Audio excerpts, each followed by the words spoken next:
غریب دوست راجو اور امان ایک ہی گاؤں میں بڑے ہوئے تھے۔ امان کا خاندان بہت امیر تھا، اس کے والد گاؤں کے سب سے بڑے زمیندار تھے جن کے پاس کئی کھیت اور کاروبار تھے۔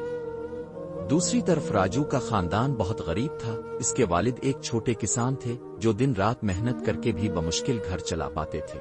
حالانکہ امان اور راجو کے خاندانوں میں بہت فرق تھا، لیکن ان کی دوستی بہت گہری تھی۔ دونوں مل کر اسکول جاتے، کھیلتے اور ایک دوسرے کی مدد کرتے۔ امان کے پاس مہنگے کھلونے ہوتے جبکہ راجو کے پاس صرف مٹی کے بنے کھلونے تھے، پھر بھی امان کبھی اپنی امیری کا گھمنڈ نہیں کرتا تھا اور راجو اپنی غربت کو کبھی اپنی کمزوری نہیں بننے دیتا تھا۔ وقت گزرتا گیا اور دونوں بڑے ہونے لگے۔ گاؤں کے لوگ امان اور راجو کی دوستی کو دیکھ کر حیران ہوتے تھے۔ کچھ لوگوں کو یہ پسند نہیں تھا کہ ایک امیر لڑکا ایک غریب لڑکے کے ساتھ اتنا وقت گزارے۔ امان کے والدین بھی اس دوستی سے خوش نہیں تھے۔ ایک دن امان کے والد نے اسے بلایا اور کہا، بیٹا تم راجو کے ساتھ اتنی دوستی مت رکھو، وہ غریب ہے اور اس کے ساتھ رہنے سے تمہاری عزت کم ہو جائے گی۔ امان کو یہ سن کر بہت دکھ ہوا، اس نے جواب دیا، پاپا دوستی امیری غریبی سے نہیں دل سے ہوتی ہے۔ میرا سب سے اچھا دوست ہے اور میں اسے کبھی نہیں چھوڑ سکتا، لیکن امان کے والدین نے اس کی پڑھائی کے لیے اسے شہر بھیج دیا۔ امان اور راجو دونوں بہت اداس تھے، لیکن امان نے وعدہ کیا کہ وہ ہمیشہ راجو کو یاد رکھے گا اور جب بھی موقع ملے گا اسے ملنے آئے گا۔ راجو نے اپنے والد کے ساتھ کھیتوں میں کام کرنا شروع کر دیا۔ اس کی زندگی مشکل ہوتی گئی لیکن اس نے کبھی محنت کرنا نہیں چھوڑا۔ کئی سال بعد امان نے اپنی پڑھائی مکمل کی اور وہ ایک بڑا بزنس مین بن گیا۔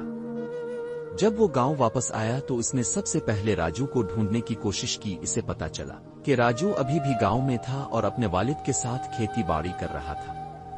امان خوشی خوشی راجو سے ملنے گیا، لیکن راجو نے اس سے دوری بنا لی۔ وہ امان سے ملنے میں ہچکچا رہا تھا۔ امان نے پوچھا، کیا ہوا دوست، تم مجھ سے ایسے دور کیوں جا رہے ہو؟ راجو نے سر جھکاتے ہوئے کہا، امان اب تم بڑے آدمی بن گئے ہو، میں تو بس ایک غریب کسان ہوں۔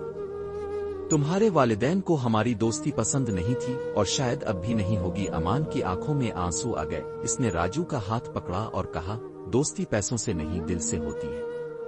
تم میرے سب سے اچھے دوست تھے اور ہمیشہ رہو گے۔ امان نے راجو کی مدد کرنے کا فیصلہ کیا۔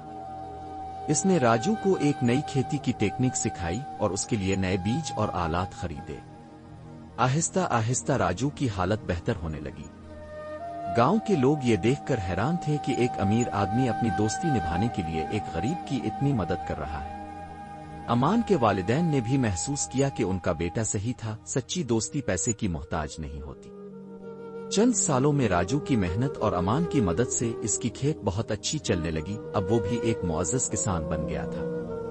ایک دن گاؤں میں ایک بڑا میلہ لگا، امان اور راجو وہاں ساتھ گئے بالکل ویسے ہی جیسے بچپن میں جاتے تھے۔ گاؤں کے لوگوں نے اب سمجھ لیا تھا کہ دوستی کے آگے امیری اور غریبی کچھ نہیں ہوتی۔ جب ایک بچہ ایمن اور راجو سے پوچھنے لگا کہ وہ اتنے اچھے دوست کیسے بنے تو ایمن نے مسکرا کر کہا، دوستی کا مطلب ایک دوسرے کی مدد کرنا اور ہمیشہ ساتھ دینا ہے۔ راجو نے بھی مسکرا کر کہا، سچی دوستی میں نہ کوئی امیر ہوتا ہے نہ کوئی غریب، دوستی صرف دل سے ہوتی ہے۔ یہ کہانی ہمیں سکھاتی ہے کہ سچی دوستی کسی بھی امتیاز سے بالاتر ہوتی ہے۔ دوستی میں نہ امیری اہمیت رکھتی ہے نہ غریبی، صرف محبت اہم ہوتی ہے، سچا پیار اور اعتماد۔